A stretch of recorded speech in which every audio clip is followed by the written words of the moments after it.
안녕하십니까. 오늘 우리 1910년대 무단 통치에 대해서 오늘 살펴보도록 하겠습니다. 자, 오늘 내용은 이 무단 통치라는 건데요. 여러분들 제가 오리엔테이션 때, 개강 때 무단 통치 그냥 읽으면 재미없다 그랬습니다. 어떻게 읽는다? 무단 통치. 그렇죠? 무단 통치. 무력을 사용한다라고 보면 좋을 것 같습니다. 자, 어떤 내용인지 하나씩 살펴보도록 할게요. 자, 무단 통치라는 건요, 일본이 1910년 조선을 병합한 이후, 경술국치 한일 병합 조약 이후에 군대와 경찰 등 무력을 동원해서 강압적으로 식민지를 통치한 방식을 의미합니다. 무슨 이야기냐? 우리나라가 1910년도에 한일 병합 조약을 맺으면서 우리나라가 일본의 식민지가 되었어요. 자, 그러면 우리나라 사람들은요, 조약 맺었네? 알겠어. 식민지 할게. 응? 그래? 이렇게 해요? 아니잖아요. 우리는 반발하겠죠. 저항하겠죠. 그렇죠? 그러니까 일본은 이런 반발, 이런 저항을 어떻게 무력을 동원해서 강압적으로 억누르고자 했다라는 거였습니다. 그래서 공포 분위기를 조성하던 것이 무단 통치였다라고 보면 좋을 것 같아요. 자, 주요 키워드 뭐였냐? 헌병 경찰 제도, 총독부 태형, 뭐 이런 것들이 있습니다. 하나씩 살펴보도록 하죠. 일제는 한국의 국권을 강제로 빼앗은 뒤에 조선 총독부라는 건물을 세우게 됩니다. 여기서 이 조선의 행정, 입법, 사법, 군사 이런 것들을 다 관할하는 거예요. 자, 그리고 이런 조선 총독부의 짱이 누구였냐? 조선 총독이라는 이런 인물이겠죠. 자, 조선 총독 관련해서 제가 하나 좀 설명드릴 게 있는데요. 자, 지금까지 역대 조선 총독의 사진들입니다. 자, 이 사진들을 좀 보자면요, 한 가지 공통점이 있어요. 뭘까요? 공통점 뭘까요? 수염이 뭐 있는 것 같아요. 또 머리숱이 적어요. 또 좋습니다. 자, 이 옷을 보면요, 이 모든 총독들이요, 옆에 이런 훈장 같은 게 있어요. 이게 이제 무공 훈장이라는 건데 군인들한테 주는 그런 훈장 같은 겁니다. 아하, 모든 총독이 뭐였다? 군인 출신이었구나. 플러스 이런 조선 총독의 권한은 입법권, 사법권, 행정권, 군사권을 모두 가지고 있었구나. 굉장히 막강한 그런 권력이었구나. 마치 조선의 왕보다 더한 그런 권력을 가지고 있었다라고 보면 좋을 것 같습니다. 자, 넘어가고요. 자, 이 무단 통치의 가장 대표적인 내용으로 여러분들 헌병 경찰 제도라는 게 있습니다. 자, 무단 통치는 헌병 경찰 제도가 유명한데요. 이 헌병 경찰이란 게 뭐냐면요, 여러분들 군인 경찰이라고 생각하시면 될 것 같아요. 자, 군인 경찰이 군사 경찰이 일반 경찰 업무도 담당한다라고 보면 좋을 것 같은데, 여러분들 우리 주변에 그 경찰서에 경찰관님들 굉장히 훌륭하신 분들이잖아요. 그런 경찰관님들 보면은 우리한테 해코지를 하나요? 아니죠. 오히려 우리를 지켜주는 그런 역할을 하죠. 하지만 당시 1910년대 이런 헌병 경찰, 군사 경찰들은요, 한쪽엔 총을 차고요, 우리를 위협하면서 우리를 못 살게 굴었던, 약간 우리를 조금 억압시켰던, 공포 분위기를 조성했던 그런 역할을 했습니다. 자, 그리고 이런 헌병 경찰, 군사 경찰들이요, 위생 조사 같은 것도 하고, 지금의 행정복지센터 역할까지 했다, 세금 징수도 했다라고 보면 좋을 것 같아요. 정말 다양한 업무를 했다라는 거 보면 좋을 것 같고요. 이런 헌병 경찰들은요, 즉결 처분권이라는 것도 갖고 있습니다. 정식 재판을 거치지 않고도 처벌할 수 있어요. 굉장히 큰 권한을 가지고 있었다라는 거고요. 그리고 1912년에는 조선 태형령이라는 것을 제정을 해서 이 조선인들에게 공포심을 심어주기 위한 이런 정책들을 유지하게 됩니다. 자, 다음으로 이제 일본은 어떤 정책을 또 펼치냐. 무단 통치의 대표적인 것 중에 또 하나입니다. 이 사진을 좀 보면 좋을 것 같아요. 이 사진은요, 여러분들, 어떤 학교의 사진인 것 같아요. 앞에는 이제 선생님들이 앉아 계시는데, 이 교사가 뭘 들고 있습니까? 지금 잘 보이지 않겠지만, 여기 칼을 딱 차고 있어요. 앞에, 칼을, 정말 진검입니다. 칼을 딱 차고, 하면서 사진 찍고 있어요. 이 교사는요, 뭐 일본인일 것 같은데, 아무튼 교사가 수업할 때 아니면 뭐 밥 먹을 때 학교 돌아다닐 때 뭘 차고 있어요? 칼을 차고 있습니다. 칼찬 교사. 왜 칼을 차고 있었을까? 아하, 공포 분위기를 조성하려고 했구나.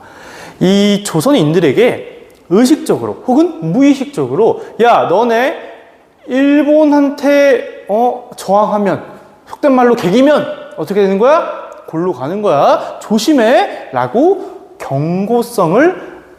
경고하면서 이렇게 공포 분위기를 조성했다라고 보면 좋겠죠. 자, 그리고 두 번째 또 뭐가 있었냐면요. 언론, 출판, 집회, 결사의 자유를 인정하지 않았습니다. 여러 가지 법 같은 걸 제정하게 되면서요, 조선인들이 함부로 자신의 목소리를 낼 수 있는 신문, 뭐 책, 뭐 출판 이런 것들, 뭐 집회 이런 것들을 다 못하게 막습니다.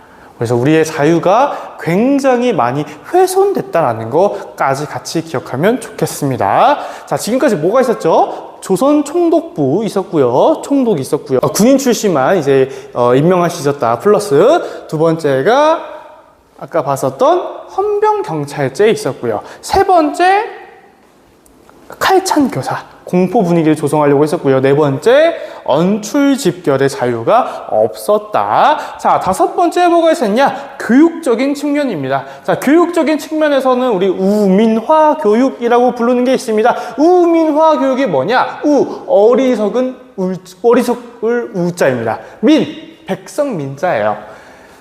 어리석은 백성을 만드는 교육이라고 우리가 알고 있으면 될 것 같아요. 무슨 소리냐? 일본 입장에서는요, 조선인들이 막 공부를 많이 하고 똑똑해지면 골치 아파. 그쵸? 어느 적당히 모르고 조금 멍청해야지 부려먹기 쉽단 말이야. 그래서 정말 최소한의 교육만 시키는 겁니다. 정말 기초 지식 교육만 시켜서 부려먹기 편하게끔 어리석은 백성으로 만드는 그런 교육을 실시하고자 하였다까지 기억하고 있으면 좋겠습니다. 그래서 이 한국인들에게 고등교육, 대학교 교육, 뭐 고등학교 교육 이런 것들은 시키지 않았다라는 거 기억하면 좋을 것 같아요. 다섯 번째였고요. 자, 마지막으로 경제적인 측면도 있습니다. 우리 경제정책 두 가지는 꼭 기억하고 가야 할 것 같은데요. 첫 번째가 토지조사 사업입니다. 자, 토지조사 사업은 뭐냐면요. 우리 예전에 대한제국 때 기억날지 모르겠지만 양전지계 사업이라는 것을 고종이 했었어요. 그쵸? 그거랑 조금 비슷한 거라고 보면 좋을 것 같아요. 자, 예전에 우리 낡아빠진 이런 한국의 조선의 낡아빠진 토지 징수 제도를 우리가 개혁해서 근대적으로 좀 바꾸겠다.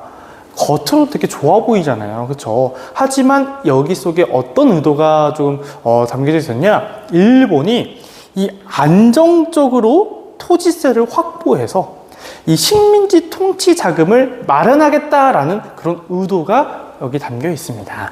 자, 아무튼 그렇게 일본이 정말 좋은 의도로 이걸 한 건 아니라는 거 하나 기억해 줬으면 좋겠고요. 그러면 이 토지 조사 사업은 어떻게 운영이 됐을까라는 건데요. 기한 내에 신고하는 기한 내 신고주의가 대표적입니다.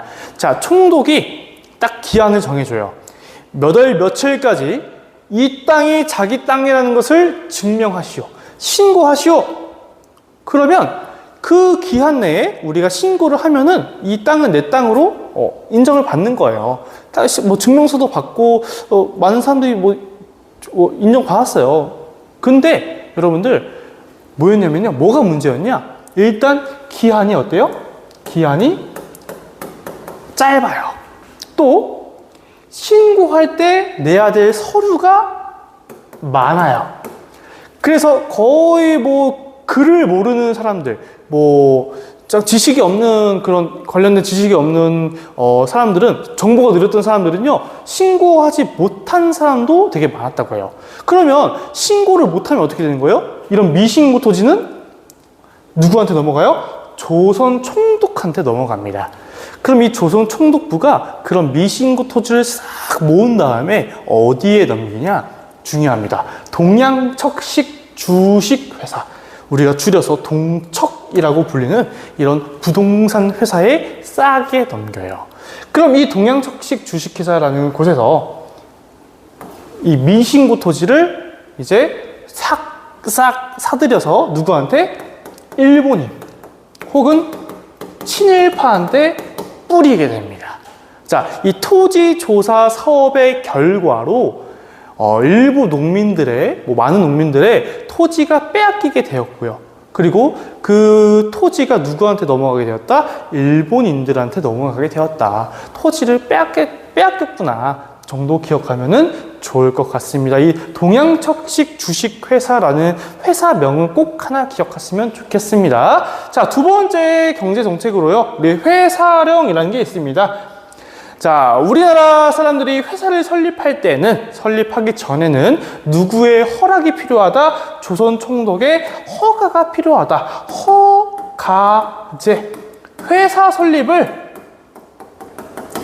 허가제로 운영했던 것을 우리가 회사령이라고 한다. 잘 기억해 주시면 되겠습니다. 자, 오늘 여기까지 우리 10년대 무단통치 살펴봤고요. 다음으로 우리 20년대 문화통치, 문화정치에 대해서 살펴보도록 하겠습니다. 오늘 고생 많으셨습니다. 자, 다음 시간에 만나요.